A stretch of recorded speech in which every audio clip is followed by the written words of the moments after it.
called for, and you answered the Professor Cheng. I think about that, and the clear information is out there. Kasamuel Makowure, good evening again, bro.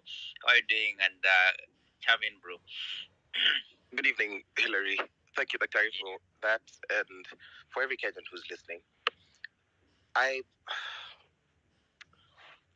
at a point where it feels very difficult to be a Kenyan. And I say this because it feels as though the activities of the past month have been futile. The political class is trying to make it seem as though we were just but wasting time and we were just but playing. And I've heard the president somewhere say that when in one of his promissory campaigns, as he's wont to do, that he had reserved some money for some development project, and when the finance bill was kicked out, then he had to re-strategize. And you hear the language, as disparaging as it is. He talks of our activities the way he used to talk about the members of the previous opposition when he was campaigning. It is disparaging because being on the streets as a young person, I did not look forward to seeing anybody die. In my head, when we started on Tuesday, we just wanted to sort out that punitive finance bill. But then the goings on of the past month have been nothing but eye-opening, that have revealed the rot that we have in this country. So a lot of the times when we come on the spaces, I feel like we tend to sit and talk about our hopes, our ambitions, and our aspirations. We risk going the direction that the establishment wants us to go, which is jumping on asking ourselves the what next.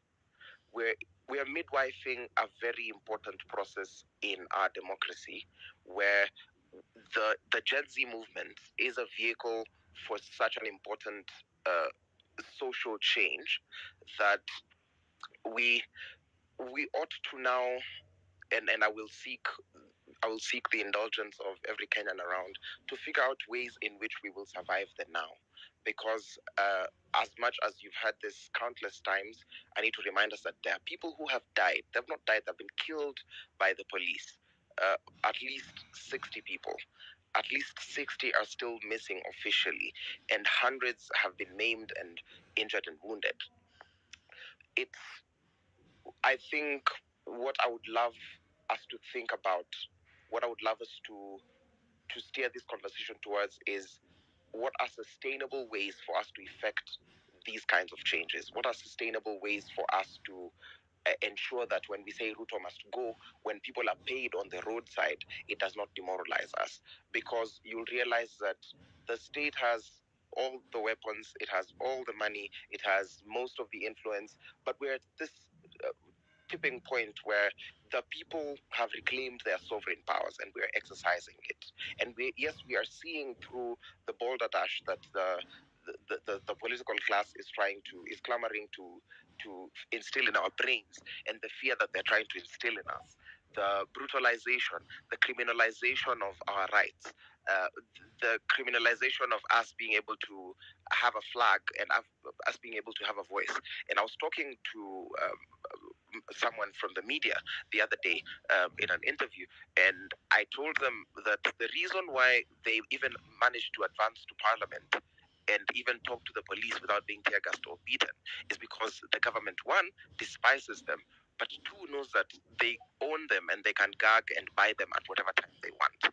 But as young people, even if you are a group of 10 and you gave a whole month's notice, you still will be met with heavy force. So I think if you're a young person and you're a part of this movement, I think what we need to be doing is asking ourselves, how can we sustain this in a way that it does not seem as though we are pursuing selfish interests to fellow Kenyans, not to external powers, not to the powers that be, but to fellow Kenyans? How can we continue with the civic education? How can we help the people in our communities and societies to understand that this is exactly what we're clamoring for? Because the government is hell-bent on misinforming. You've seen what the bots and the bloggers are consistently doing, trying to paint this movement, trying to tarnish its name and infantilize it. I think it's very important for us going forward to see how can we sustain the momentum in terms of education, in terms of us mobilizing in communities, in terms of dealing with the infightings that we are seeing, in terms of just rising above sweating the small stuff.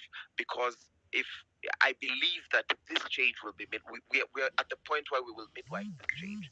And for me, it is very clear, it's as clear as day that we can change the system, we can change the status quo as it stands only if we believe. And I'm just imploring you that don't fear, don't be afraid when we talk about the Nane Nane March. What are some of the ways in which we can ensure that it is a success? What are some of the ways in which we can track our progress in the mobilization in the week that's leading to Nane Nane? What does that symbolize? What does that stand for? What are some of the things we can consider to do to ensure that we do not lose more lives? What are strategic places we can congregate and gather? How can we also ensure that we have leverage over this oppressive regime that we have? I think I will stop there for my opening remarks, and then I will chime in a little later as the conversation advances. Thank you. Thank you so much, Samuel, and thank you so much for that. And we appreciate the work that you're doing and all the Gen Zs that are on board and what they're doing. Nila Shoka, I see you.